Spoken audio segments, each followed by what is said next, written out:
আর যারা গা বাঁচাতে, পিঠ বাঁচাতে বালিশ চাটার গ্রুপে যাচ্ছেন, এদেরকে তৃণমূল বলবেন না, বলবেন বালিশ চাটা। খালি বিসি বললেই হবে। বিসি, বিসির অনেক মানে হয়। বালিশ চাটা, আমি আর বেশি কিছু বললাম না। যারা 21শে জুলাইয়ের কর্মসূচি আটকাতে চেয়েছিল, ভারতীয় জনতা পার্টির সরকার 21শে জুলাই হলো, বিজেপি সরকার 21শে জুলাই আটকাতে পারলেন, শুভেন্দু অধিকারী 21শে জুলাই আটকাতে পারলেন, অমিত শাহ 21শে জুলাই আটকাতে পারলেন, কলকাতা পুলিশ 21শে জুলাই আটকাতে পারলেন। আজকের এই সমাবেশ প্রমাণ করে দিচ্ছে তৃণমূল কংগ্রেসের কর্মীদের কোনো বিকল্প নেই। যারা নিজেদের তৃণমূল বলে দাবি করত, গিয়ে একবার দেখে আসুন মেয়র রোডে যে কটা লোক রয়েছে, গ্রামে জেসিবি দিয়ে মাটি কোপানোর সময়ের থেকে বেশি লোক হয়। ভালো তৃণমূল, তাই না? কর্মী কোথায়? জনতা কোথায়? মমতা বন্দ্যোপাধ্যায় যেখানে, জনতা সেখানে। অনেক বড় কেউকেটা হয়েছেন। এই গাছগুলো দেখছেন, একটা পাতা যদি ঝরে পড়ে যায়, একটা ডাল যদি কেউ কেটে ফেলে দেয়, তার সবুজ আর কেউ ধরে রাখতে পারে না। সেই ডালের মধ্যে, পাতার মধ্যে আর কোনোদিন প্রাণ কেউ সঞ্চার করতে পারে না। তার শক্তি তার শিকড়ে। একইভাবে তৃণমূলের শিকড়ের নাম মমতা বন্দ্যোপাধ্যায়,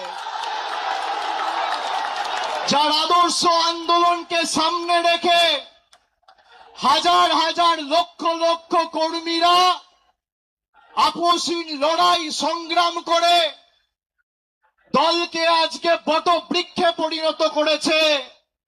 তারা যদি ভাবে যে গদ্দারি বেঈমানি করে দলকে দুর্বল করব, তৃণমূল কংগ্রেস আরো শক্তিশালী হবে।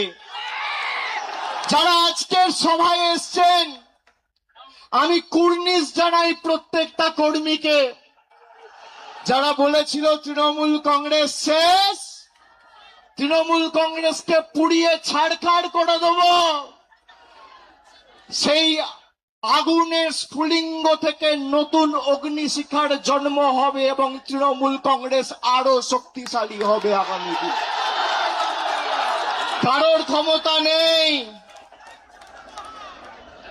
আর বিজেপি যদি মানুষের রায় জিতে থাকেন, তাহলে এত ভয় কেন?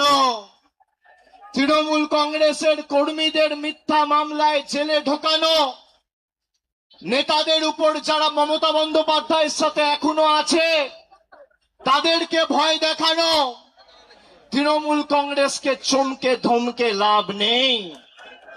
এত মামলা দিয়েছে আমার উপর, একদিকে ইডি, একদিকে সিবিআই, একদিকে ইনকাম ট্যাক্স, একদিকে সিআইডি, একদিকে এসটিএফ। গলা যদি কেটে দেন আর যেদিনকে দেহত্যাগ করব, মৃতদেহটা শ্মশানে নিয়ে যাওয়ার আগে যদি বুকে কান পেতে শোনেন, তাহলেও সেই দেহ থেকে জয় বাংলার মমতা ব্যানার্জি জিন্দাবাদ করে।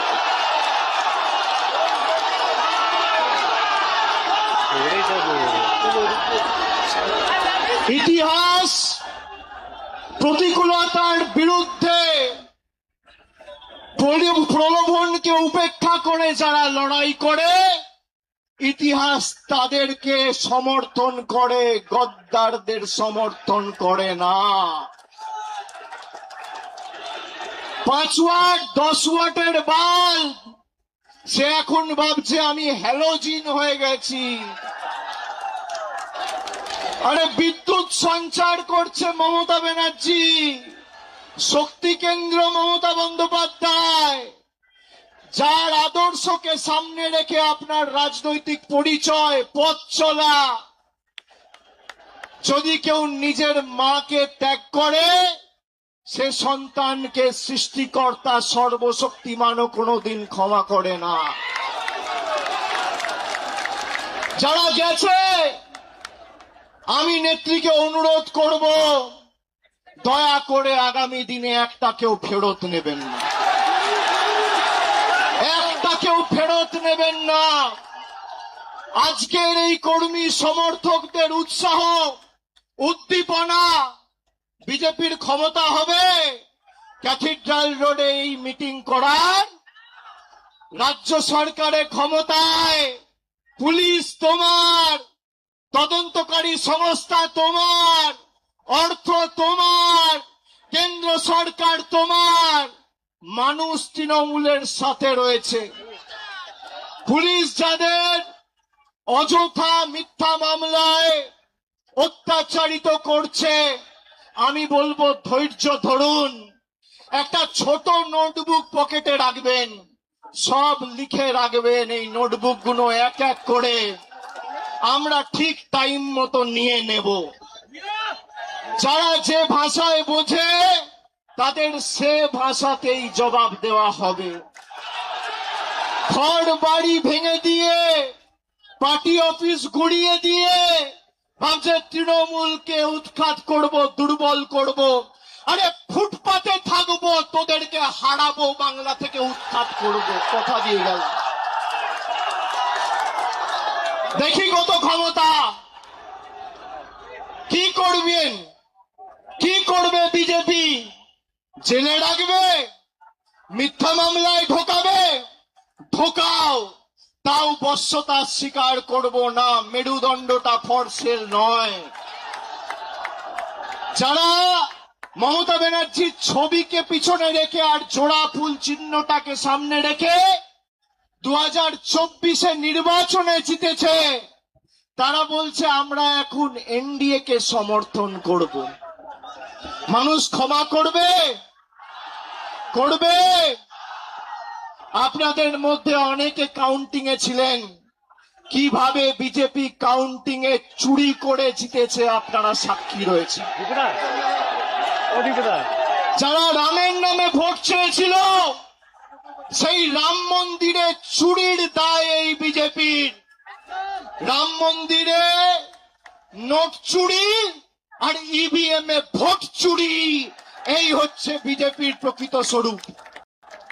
আর যারা গা বাঁচাতে, পিঠ বাঁচাতে বালিশ চাটার গ্রুপে যাচ্ছেন,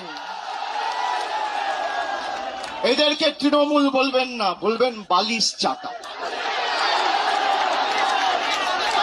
খালি বিসি বললেই হবে।